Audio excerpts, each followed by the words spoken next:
Hello, everyone. Welcome to Sunday service with your Long Island org. We are going to start today right through with the creed of the Church of Scientology, and then right on to the sermon. As right after this Sunday service, there is an Ideal Org event for the Athens Ideal Org, which I have committed to be attending. So here we go, the creed of the Church of Scientology.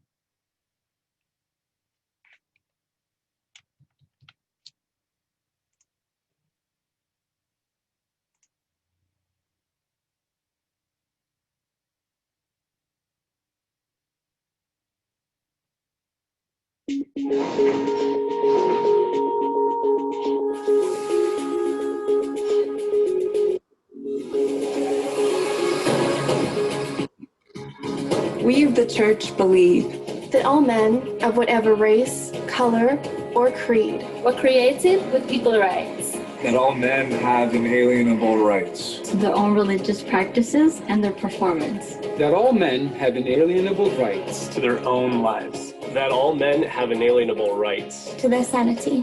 That all men have inalienable rights to their own defense. That all men have inalienable rights to conceive, choose, assist, or support their own organizations, churches, and governments. That all men have inalienable rights to think freely, to talk freely, to write freely their own opinions, and to counter or utter or write upon the opinions of others. That all men have inalienable rights to the creation of their own kind. That the souls of men have the rights of men. That the study of the mind and the healing of mentally caused ills should not be alienated from religion or condoned in non-religious fields. And that no agency less than God has the power to suspend or set aside these rights, overtly or covertly. And we of the Church believe that man is basically good, that he is seeking to survive, that his survival depends upon himself and upon his fellows, and his attainment of brotherhood with the universe. And we of the Church believe that the laws of God forbid man to destroy his own kind, to destroy the sanity of another, to destroy or enslave another's soul, to destroy or reduce the survival of one's companions or one's group. And we of the Church believe that the spirit can be saved, and that the spirit alone may save or heal the body.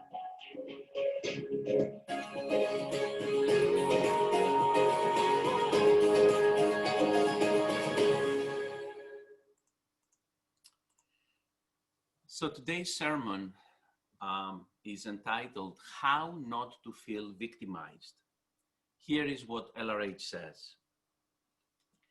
Why is it that some people have a feeling like there is pressure on them? Have you ever had that feeling?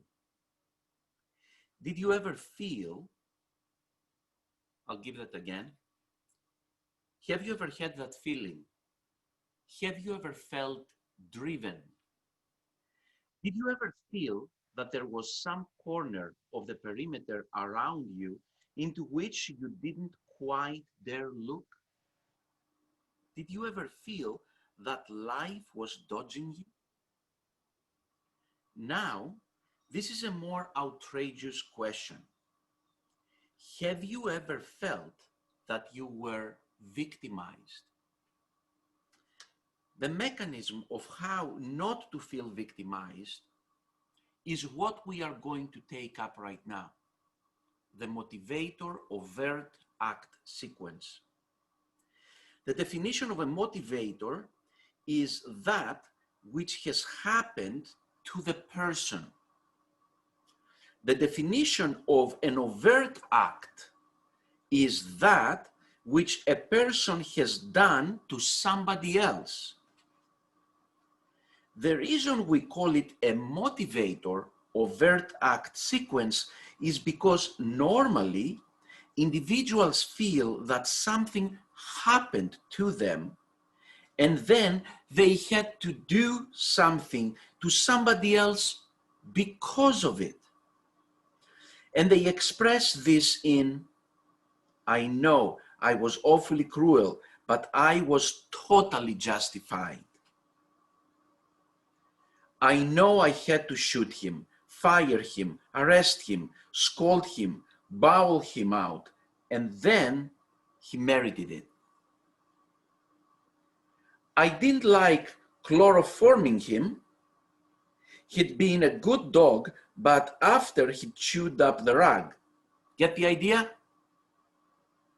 Well, the chewed up the rug is the justification of having chloroformed the dog.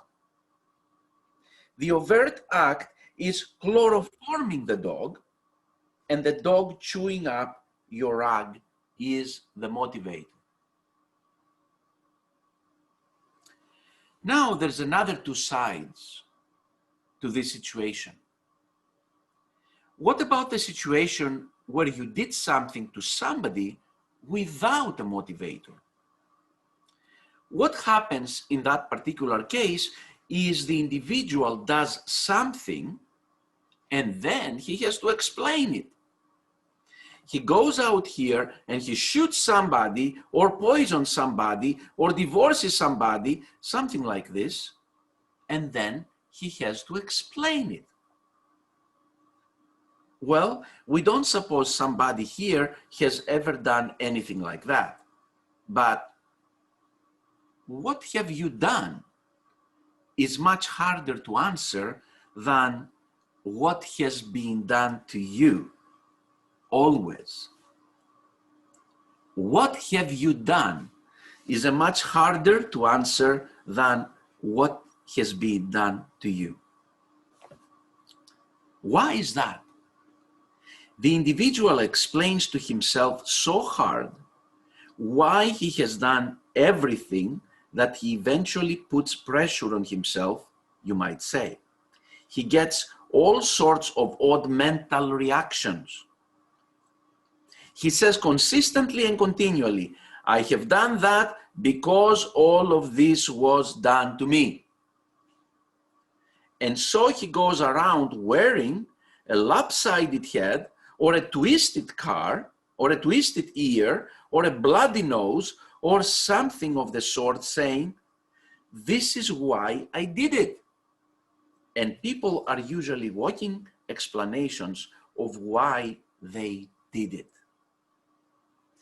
Freud, in a Victorian age, conceived man to have this horrible monster parked somewhere.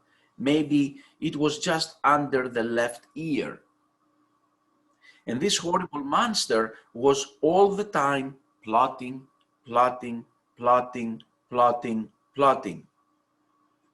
And he had a censor that restrained this fellow. Boy, he had the most populated head of any man I ever heard of. But the truth of the matter is that man is not a ravening beast. Man is not evil. But doing to others what others then consider evil, that's the exact course of it. The individual conceives of himself as having done evil. And if he weren't good, and if he weren't basically something that was kind and decent, he would never protest against an evil or wrong act, would he? Would he make himself sick just because he done something evil if he weren't basically good? This is one of the greatest proofs there is for the basic nature of man. Now, the overt act motivator sequence explains a great deal about marriage. The husband does something to the wife she doesn't even know about. The next thing you know, he's mad at the wife. But he's the one that did something to the wife. The days go on and he does more and more to the wife. And he gets madder and madder at the wife. And the months and years go, and he gets more and more and more, and more impatient and upset with the wife. She doesn't even know what's going on. Similarly, she's out at a party and she goes out in the garden and there's a young man out in the garden and he gives her a quick kiss. This is something she can tell her husband. And then she's done an overt act against her husband. Well, a few more parties and a few more kisses, and what happens, happens. And the next thing you know, she's just furious with her husband. She could just kill him. Why?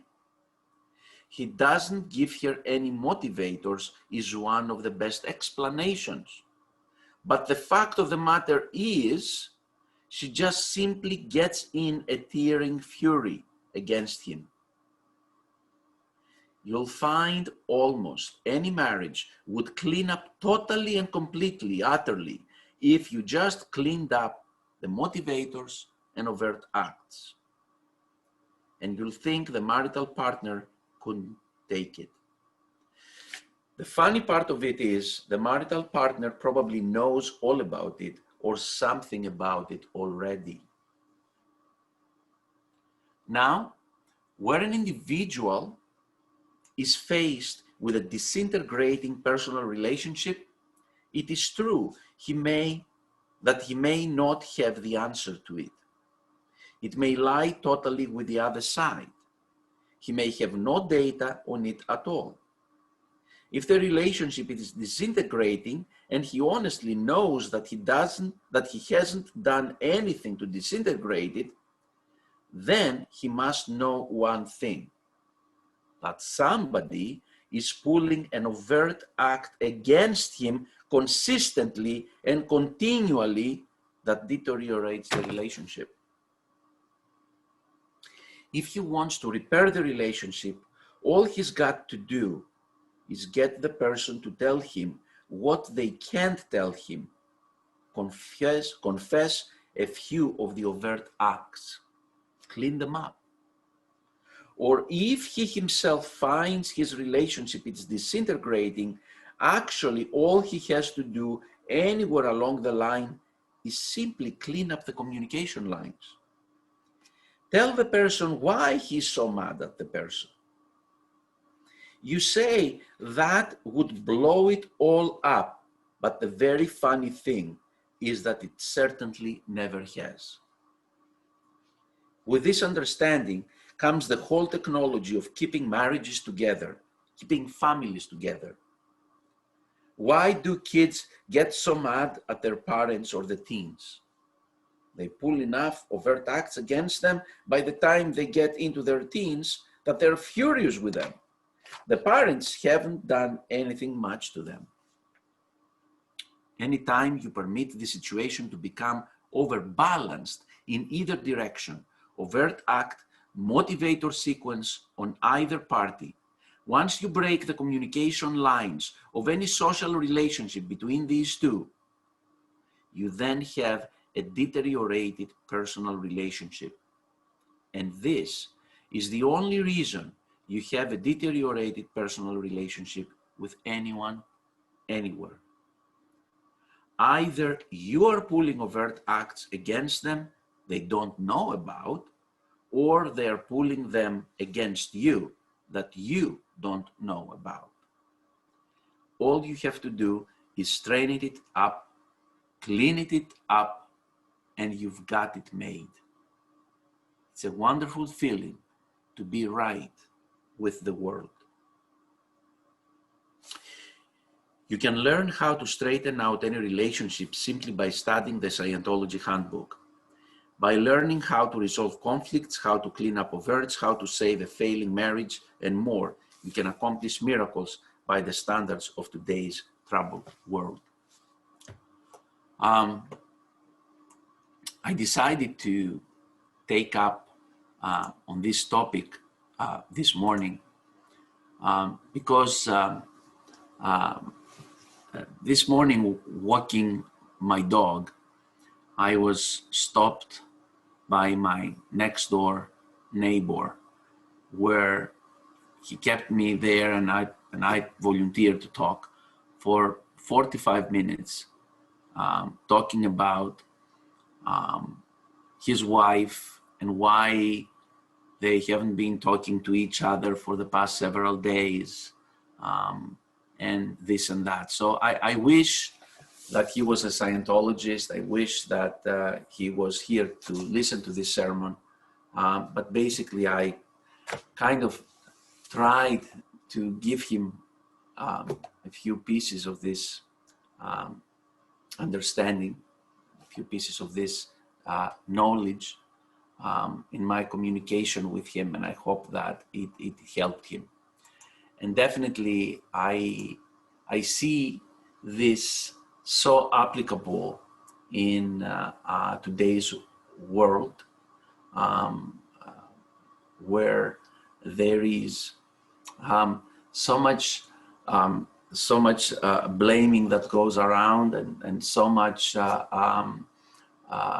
justification that goes around also in today's society. There is so much irrationality, especially through all this bigger stimulation that we have with the coronavirus, and so much justification that all sides are trying to use to justify their overts against each other and against humanity. And you know, I can't help, and although I cannot, this is a Sunday service, so I cannot express my personal opinions, but I cannot help to see that some of the things that are happening out there, they are very damaging to the whole society, and how much saner the world would be if the word of LRH was out there, especially with those higher ranking politicians and government officials in our country and in the world. So anyway, please unmute your mics and share something that you would like.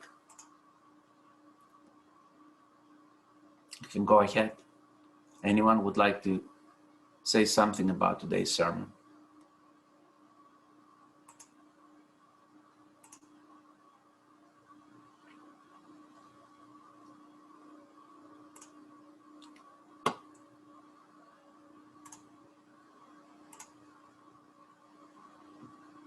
Okay. All right. Sorry, it took me a moment.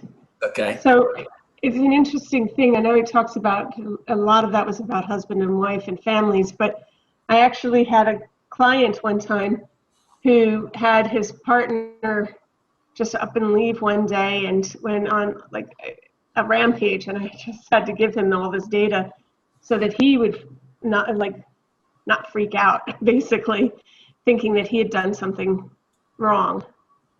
It was very interesting. Yeah. Yeah, I mean, it's definitely a very, not only it's interesting technology, but it is so true, because people are, they are suffering so unnecessarily, and only if they did use this tech, that would salvage them from this unnecessary suffering they're going through, you know. I have to tell you, the first time I personally experienced this in depth when I did my, gosh, what is that auditing called now? The auditing action. I can't remember right now. I have a mental freeze on that.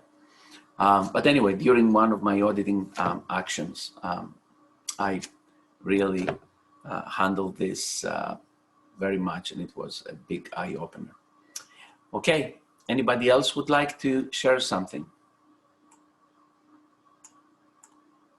All right, before we go to announcements and anything else, I am going to play for you the LRH's essay on personal integrity. So here we go.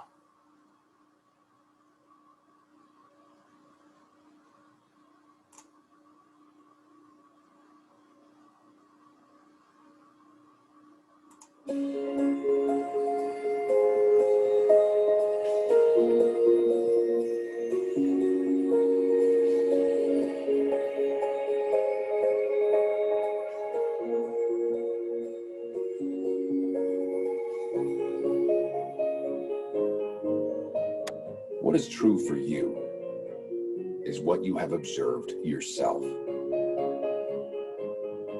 And when you lose that, you have lost everything. What is personal integrity? Personal integrity is knowing what you know. What you know is what you know. And to have the courage to know and say what you have observed. And that is integrity. And there is no other integrity. Of course, we can talk about honor, truth, nobility, all these things as esoteric terms. But they would all be covered very well if what we really observed was what we observed.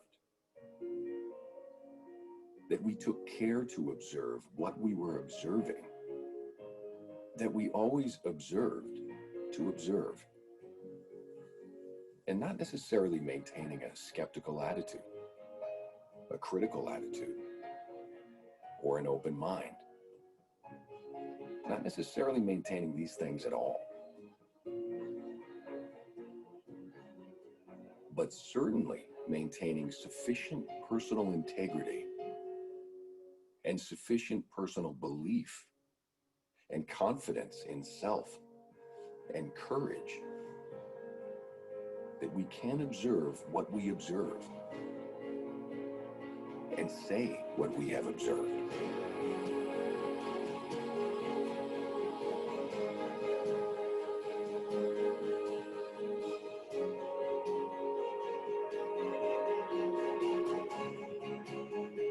Nothing in Scientology is true for you unless you have observed it. And it is true according to your observation. That is all.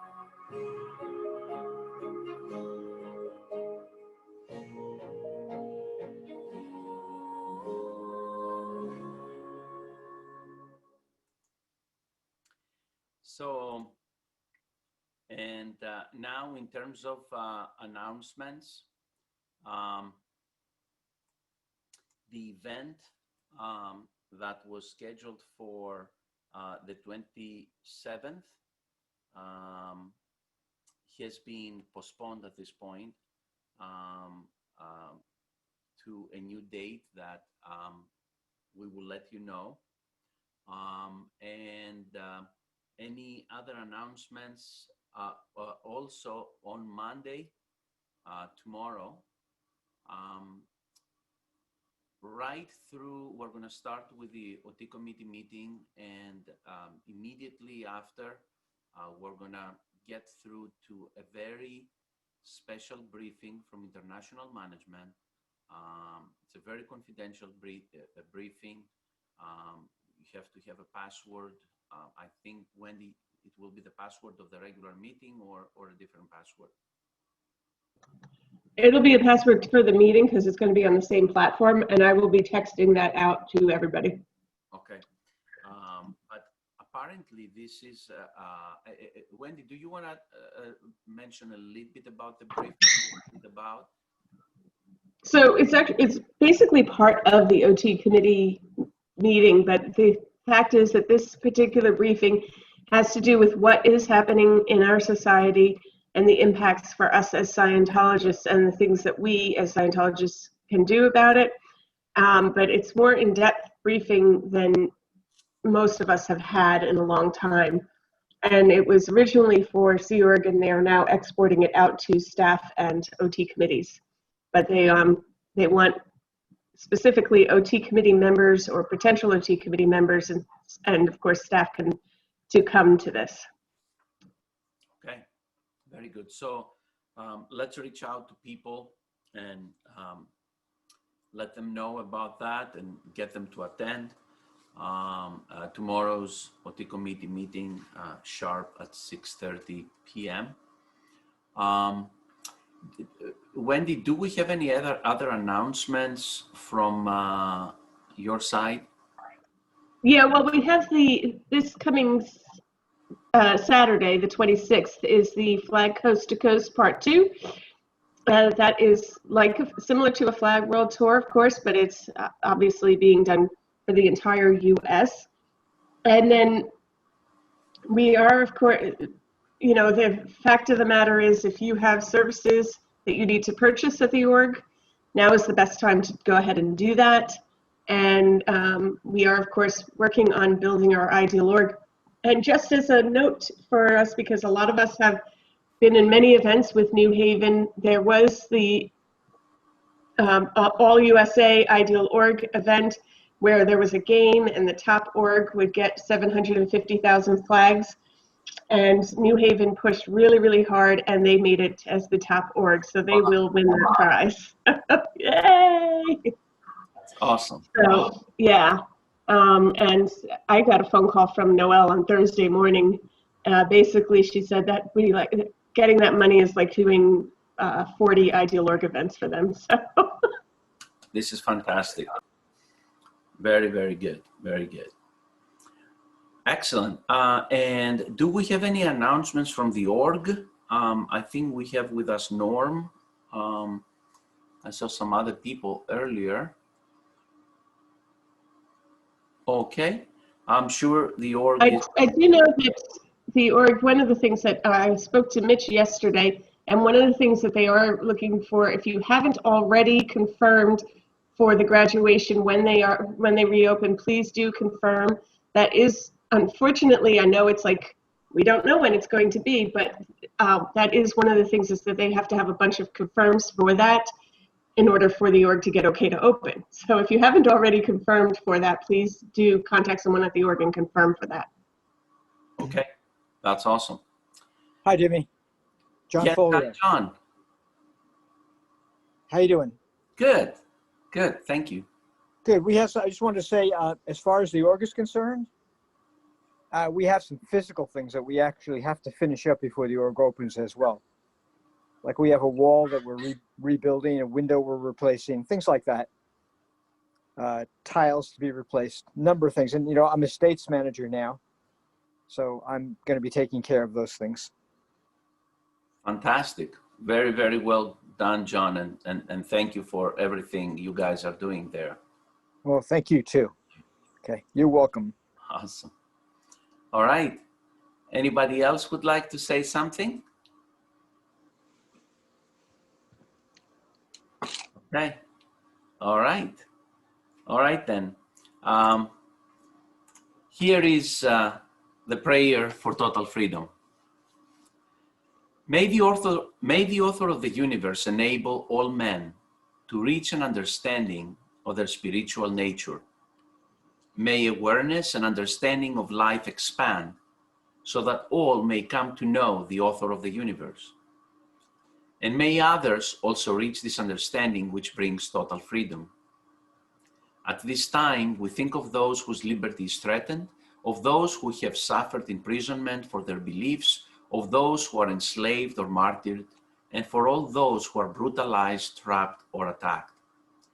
We pray that human rights will be preserved so that all people may believe and worship freely, so that freedom will once again be seen in our land. Freedom from war and poverty and want, freedom to be, freedom to do, and freedom to have. Freedom to use and understand man's potential, a potential that is God-given and God-like. And freedom to achieve that understanding and awareness, that is total freedom. May God let it be so. LRH. So thank you all for joining us again today. See you all tomorrow at the OT committee meeting, and again next Sunday at another Sunday service. Have a fantastic week, everyone. Take care now. Bye, thank you. Thanks, Timmy. Bye.